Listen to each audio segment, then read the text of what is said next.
ಗಂಧದಪುರ ಎಂಬ ಸುಂದರ ಹಳ್ಳಿಯಲ್ಲಿ ಒಂದು ವಿಚಿತ್ರ ಸಮಸ್ಯೆ ಎದುರಾಗಿತ್ತು.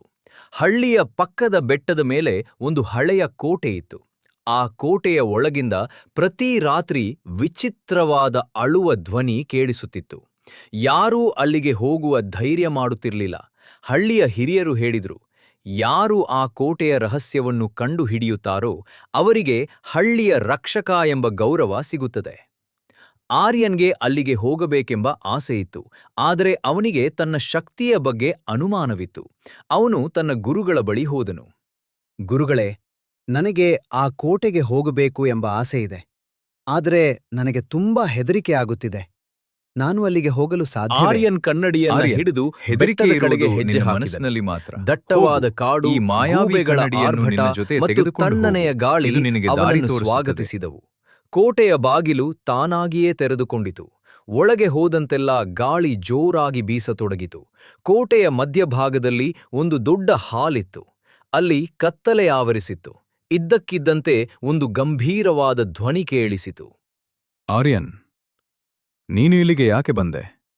ನಿನಗೆ ಧೈರ್ಯವೇ ಇಲ್ಲ. ನೀನು ಕೇವಲ ಒಬ್ಬ ಸಾಮಾನ್ಯ ಹುಡುಗ. ಓಡಿ ಹೋಗು ಇಲ್ಲಿಂದ. ನಾನು ಹಳ್ಳಿಯ ಜನರಿಗಾಗಿ ಬಂದಿದ್ದೇನೆ. ನೀನು ಯಾರು? ಯಾಕೆ ಅಳುತ್ತಿದ್ದೀಯಾ? ಆ ಧ್ವನಿ ಜೋರಾಗಿ ನಗತೊಡಗಿತು. ಆರ್ಯನ್ ಹೆದರಿ ಓಡಲು ಹೋಗುವಾಗ ಅವನ ಕೈಯಲ್ಲಿದ್ದ ಮಾಯಾವಿ ಕನ್ನಡಿ ಕೆಳಗೆ ಬಿದ್ದಿತು. ಅವನು ಅದನ್ನು ಎತ್ತಿ ಕತ್ತಲೆಯಲ್ಲಿ ಆ ಧ್ವನಿ ಬರುತ್ತಿದ್ದ ಕಡೆಗೆ ಹಿಡಿದನು. ಕನ್ನಡಿಯಲ್ಲಿ ಅವನದೇ ಪ್ರತಿಬಿಂಬ ಕಾಣಿಸಿತು. ಆದರೆ ಅದು ಸಾಮಾನ್ಯ ಪ್ರತಿಬಿಂಬವಾಗಿರಲಿಲ್ಲ.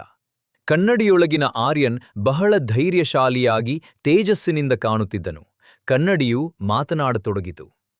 ಆರ್ಯನ್, ಎದುರಿಗಿರುವ ಭೂತ ಬೇರಾರೂ ಅಲ್ಲ, ಅದು ನಿನ್ನ ಭಯ.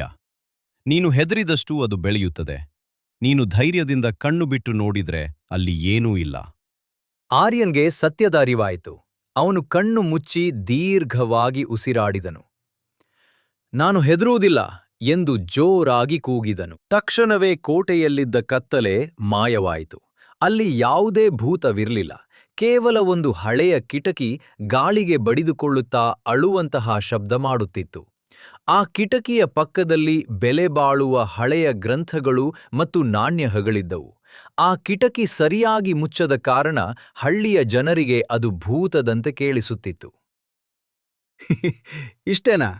ಈ ಸಣ್ಣ ವಿಷಯಕ್ಕೆ ಹಳ್ಳಿಯವರೆಲ್ಲ ಹೆದರುತ್ತಿದ್ದರಾ? ನಿಜವಾದ ಭೂತ ನಮ್ಮ ಮನಸ್ಸಿನಲ್ಲೇ ಇತ್ತು. ಆರ್ಯನ್ ಆ ಗ್ರಂಥಗಳನ್ನು ಹಿಡಿದು ಹಳ್ಳಿಗೆ ಮರಳಿದನು. ಹಳ್ಳಿಯ ಜನರೆಲ್ಲ ಅವನನ್ನು ನೋಡಿ ಆಶ್ಚರ್ಯಪಟ್ಟರು. ಅವನು ಕೇವಲ ಕೋಟೆಯ ರಹಸ್ಯವನ್ನಲ್ಲ, ತನ್ನನ್ನು ತಾನು ಗೆದ್ದಿದ್ದನು.